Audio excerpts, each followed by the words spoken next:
बिस्मिल्लाहिर्रहमानिर्रहीम। अस्सलाम वालेकुम नाज़रीन, welcome back to my YouTube channel Hikmat ke मोती।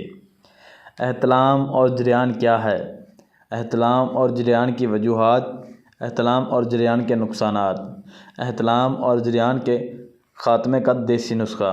आज की इस वीडियो में मैं आपके साथ मुकम्मल डिटेल के साथ शेयर करूँगा, तो इसलिए आपने वीडियो को स्किप किए बगैर एंड तक लाजमी देखना है ताकि इस वीडियो में जो काम की बातें हों वो आपको समझा सके। मेरा इसमें कोई नुकसान नहीं होगा, नुकसान होगा तो आपका होगा, क्योंकि आप कोई ऐसी बात या ऐसा नुस्खे में से ऐसी कोई चीज़ भूल जाएंगे जिसकी बदौलत आपको ये नुस्खा मुकम्मल समझ नहीं आएगा।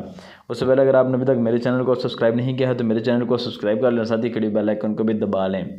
और हमारे पास ये मेडिसन भी होती है जिनके स्पर्म्स कमज़ोर होते हैं या फिर जिनका अज़ू ख़ास ढीला होता है और वो आम बिस्तरी के काबिल नहीं रहते। हमारे पास एक ऑयल होता है जिसे तलाबी बोलते हैं, वो हमारे पास मौजूद होता है। अगर वो आप हमसे मंगवाना चाहते हैं तो स्क्रीन पर मेरा व्हाट्सएप नंबर आ रहा है, वो भी आप हमसे मंगवा सकते हैं। एहतलाम और जरियान क्या है? जैसे ही लड़के बालिग होते हैं तो मनी बनने की रफ़्तार तेज़ हो जाती है, जिसकी वजह से जिनसी ख्वाहिश में इजाफ़ा हो जाता है। अक्सर गैर शादीशुदा लड़कों और वो शादीशुदा लोग जो परदेस या नौकरी की वजह से अपनी बीवी से दूर रहते हैं, उनमें एहतलाम और जरियान का मसला हो जाता है। नींद की हालत में शहूद से भरपूर मादा मनविया का अखराज एहतलाम की बीमारी कहलाता है। पेशाब के साथ मनी के कतरों का आना जरियान कहलाता है, जो एक ख़तरनाक बीमारी है।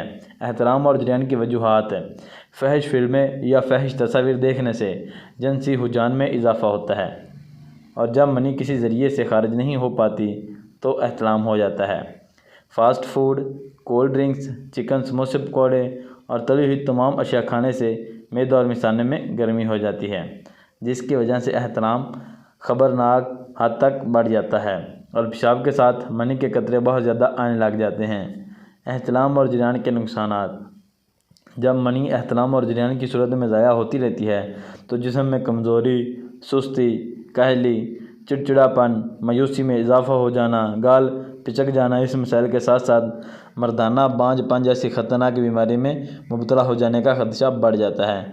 अक्सर नौजवान लड़के जिनसी रुझान में इजाफे की वजह से जिनसी तस्कीन के लिए मुश्तज़नी जैसी बुरी आदत में मुब्तला होकर अपने अज़ू ख़ास को तबाह कर लेते हैं और फिर ज़िंदगी भर पछतावे के अलावा कुछ नहीं होता। तो अब मैं आपको बता देता हूँ कि एहतलाम और जरियान के ख़ात्मे का जो लाजवाब देसी नुस्खा है वो भी आप अच्छी तरह से नोट फरमा लें। सबसे पहले आपने सतावर 20 ग्राम ले लेनी है। दूसरे नंबर पे आपने इमली के बीज की गरी 20 ग्राम और गाजर के बीज, उन्हें तो हम गाजर भी बोलते हैं, 20 ग्राम और शक्कर जो है वो आपने 20 ग्राम लेनी है। यानी तमाम चीज़ें ही आपने 20-20 ग्राम ले लेनी हैं।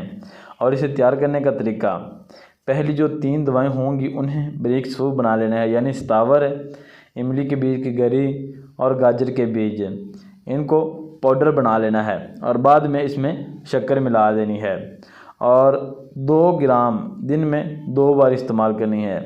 यानी छोटी सी गोली टाइप, 2 ग्राम बनेगा छोटी सी गोली, जैसे पैनाडाल की गोली है तो गोली होती है उस टाइप की। तो इंशाअल्लाह ताला चंद रोज़ में ही जरियान का मर्ज़ ख़त्म हो जाएगा और आप पर एक छोटी सी ड्यूटी ऐद होती है कि आप वादा करें। वो ये है कि जैसे ये नुस्खा मैं आपको दिल खोल कर बता रहा हूँ, आप भी इस नुस्खे को कैसे ही लोगों तक पहुँचाएँगे तो फिर देर कैसी, शेयर का बटन दबाएँ और नेकी कमाएँ, किसी बेबस का भला करते जाएँ। तो नाज़रीन, बहुत ही ज़बरदस्त नुस्खा है, सस्ता सा नुस्खा होगा, ज़्यादा महंगा भी नहीं है। अगर आप हमसे मंगवाना चाहते हैं तो आप हमसे भी मंगवा सकते हैं। तो नाज़रीन, इसके साथ दीजिए इजाज़त। अल्लाह हाफ़िज़।